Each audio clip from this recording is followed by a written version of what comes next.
जहां इस वक्त काशी में बाबा विश्वनाथ की जगह उस नंदी के सामने एक कचरा रखा हुआ है।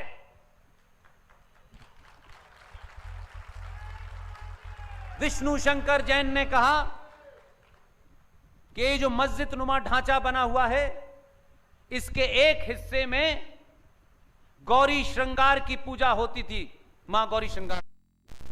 विष्णु शंकर जैन ने यह मांग की कि बाबा विश्वनाथ के मंदिर में पूरे अहाते की, जहां जहां वो मंदिर के शेष हैं, सबकी वीडियोग्राफी होनी चाहिए।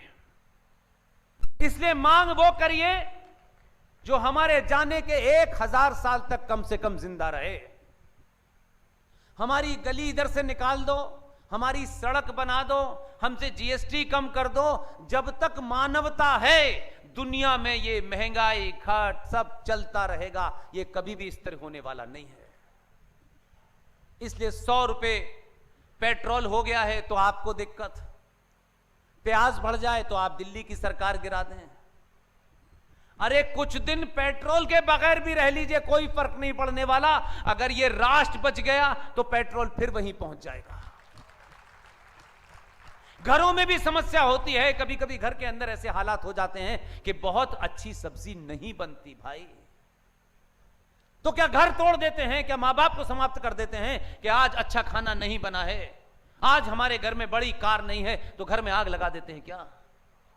यह जीवन है, कभी अच्छा होगा, कभी थोड़ा कम होगा, कभी ज्यादा होगा। समय यह है कि हम जिंदा हैं, यह महत्वपूर्ण बात है। इसलिए छोटी छोटी चीजें, 8 साल से छोटी सी बात कह रहे थे, ऐसे ही मंचों से कह रहे थे, तब इतने लोग नहीं सुनने आते थे, कम लोग सुनते थे, पुलियों पे कहते थे, चौराहों पे कहते थे। तब अपनी कोशिश करते थे कि अपनी बात को तथ्यों पर रह के कहीं किसी फेसबुक वगैरह में डाल दें, क्योंकि हम उसके ज्यादा जानकार भी नहीं थे और महंगे महंगे फूल खरीदने की हमारी औकात भी नहीं थी। इसलिए मुद्दों को, ऐसे मुद्दों को उठाइए जो आने वाली पीढ़ियां, आप रहे न रहें, कम से कम कमजोर और डरपोक नहीं पैदा होंगी। इसलिए 2 बड़े इश्यूज हैं। मेरी टीम के साथी, मेरे युवा दोस्त विष्णु शंकर जैन साहब, वो लड़ाई लड़ रहे हैं जिनके पिताजी हरिशंकर जैन साहब को लोग कम जानते हैं, क्योंकि हमारे समाज में एक बहुत बड़ी बीमारी है। हम शक्ल देख करके आदमी को बड़ा और छोटा तय करते हैं, क्योंकि हमारी किताबों में जो हमको बीमारी सूची है, खासतौर से कॉन्वेंट वाली, हमारे बच्चे को जेंटलमैन की परिभाषा जब पढ़ाई जाती है तस्वीर के साथ में, तो जेंटलमैन जो बनाया गया है वो टाई लगाए हुए है, वो कोट पैंट पहने हैं। उसके मन मस्तिष्क में जो है कि जो टाई लगाता है, जो कोट पैंट पहनता है, वही जेंटलमैन है। उसको उस बेचारे बाप के बारे में नहीं पता जो 8 घंटे खेत में पैर डुबा करके कीचड़ से निकलता है और कंधे पे हल रख के आता है। वो जीवन भर उसे कभी भी मानता नहीं है कि ये जेंटलमैन है। ये हमारी समस्या है। इसलिए हम कपड़े देख करके, पद देख करके लोगों की तारीफ करते हैं। ये हमारी बड़ी कमजोरी है। विष्णु शंकर जैन के पिताजी, यह आपके सामने इसलिए रखता हूं कि उन्हीं का बेटा है। इतना संस्कारी लड़का मैंने आज के दौर में नहीं देखा। ब्रिलियंट, क्या उसकी नॉलेज है किसी सब्जेक्ट के ऊपर। सिर्फ एक अच्छा वकील नहीं है, अपनी बात को रखने के लिए उस सब्जेक्ट से रिलेटेड दुनिया की जो किताब है वो उसकी लाइब्रेरी में है। इसलिए ऐसे लोगों को जहां भी मिले, ना भी मिले, तो भी तारीफ करिए। ये तालियां और ये तारीफ उसे उसके रास्ते में मजबूती प्रदान करेंगी। विष्णु शंकर जैन के पिताजी ने जब ये बाबरी ढांचा जो बाबर रख के गए थे, जब ये गिर गया था, तो वकील तो हमारे यहां बहुत सारे हैं, बहुत सारे संगठन भी हैं वकीलों के, बहुत सारी दुकानें वकीलों की, लेकिन कन्विक्शन नहीं है। विष्णु शंकर जैन के पिताजी हरिशंकर जैन, जिस दिन बाबरी मस्जिद नीचे गिरी उस दिन विष्णु शंकर जैन और उनके हरिशंकर जैन साहब की मां यानी विष्णु की दादी का देहांत हो गया था। आप कमिटमेंट का लेवल देखिए जरा। 13वीं की उसी हालत में हाई कोर्ट पहुंचे और हाई कोर्ट में जो उन्होंने कहा जरा उसको तो सुनिए आप। हाई कोर्ट में अर्जी लगाई और कहा कि भारत का संविधान यह कहता है कि भगवान राम एक जीवित आइडेंटिटी हैं। यह संविधान कहता है कि आपके संविधान में भगवान राम की तस्वीर बन रही है और इसलिए आप ही का संविधान यह कहता है मैं जिसकी भी पूजा करूं, जिसकी भी आराधना करूं, मेरे और उस आराध्य देवता के बीच में कोई नहीं आ सकता है।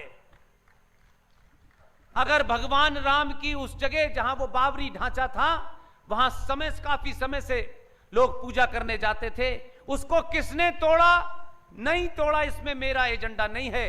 मेरा एजेंडा है कि ये सरकार को सुनिश्चित करना है कि संवैधानिक तौर पे जो मुझे अधिकार मिला हुआ है कि मैं जिसकी पूजा करता हूं, सालों से करता हूं, उसकी पूजा में जो भी विघ्न आएगा ये सरकार की जिम्मेदारी है कि वो उसे हटाएगी।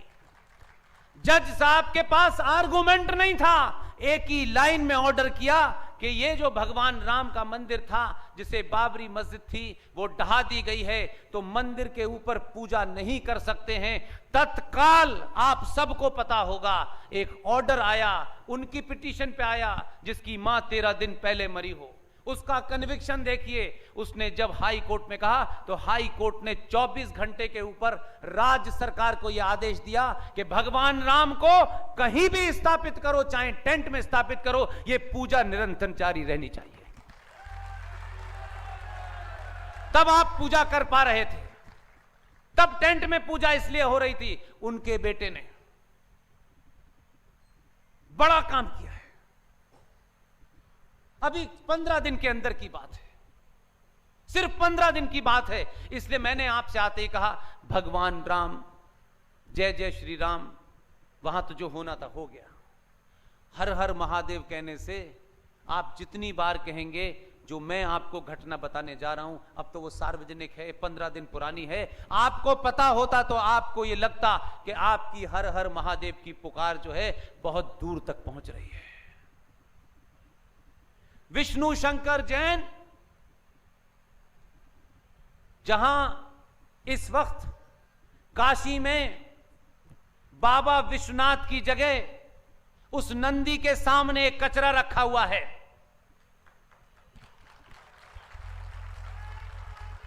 विष्णु शंकर जैन ने कहा कि ये जो मस्जिद नुमा ढांचा बना हुआ है इसके एक हिस्से में गौरी श्रृंगार की पूजा होती थी, मां गौरी श्रृंगार थी। लेकिन बाबरी मस्जिद गिरी तो देश का सेकुलरिज्म खतरे में पड़ गया, तो जहां जहां यह पूजा होती थी उसे रुकावट हो। 32 साल से रोक थी, सिर्फ साल में एक दिन इजाजत थी। विष्णु शंकर जैन ने कहा कि मैं अपने पूजा के अधिकार को चाहता हूं, आप स्टेट गवर्नमेंट को आदेश दें कि वो इस पे जवाब दाखिल करे।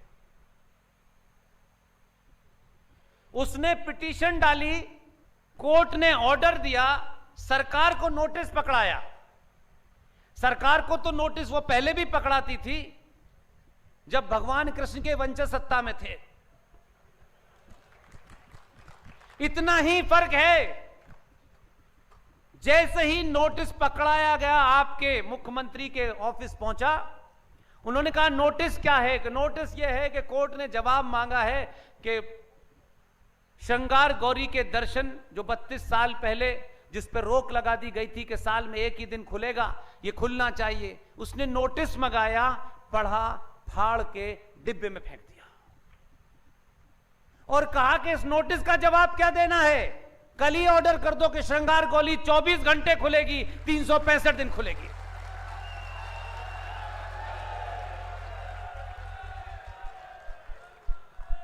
दूसरी घटना, जो कचरा रखा हुआ है जहां हम और सब जाते हैं, यह हम सब लोगों के लिए शर्म की बात है।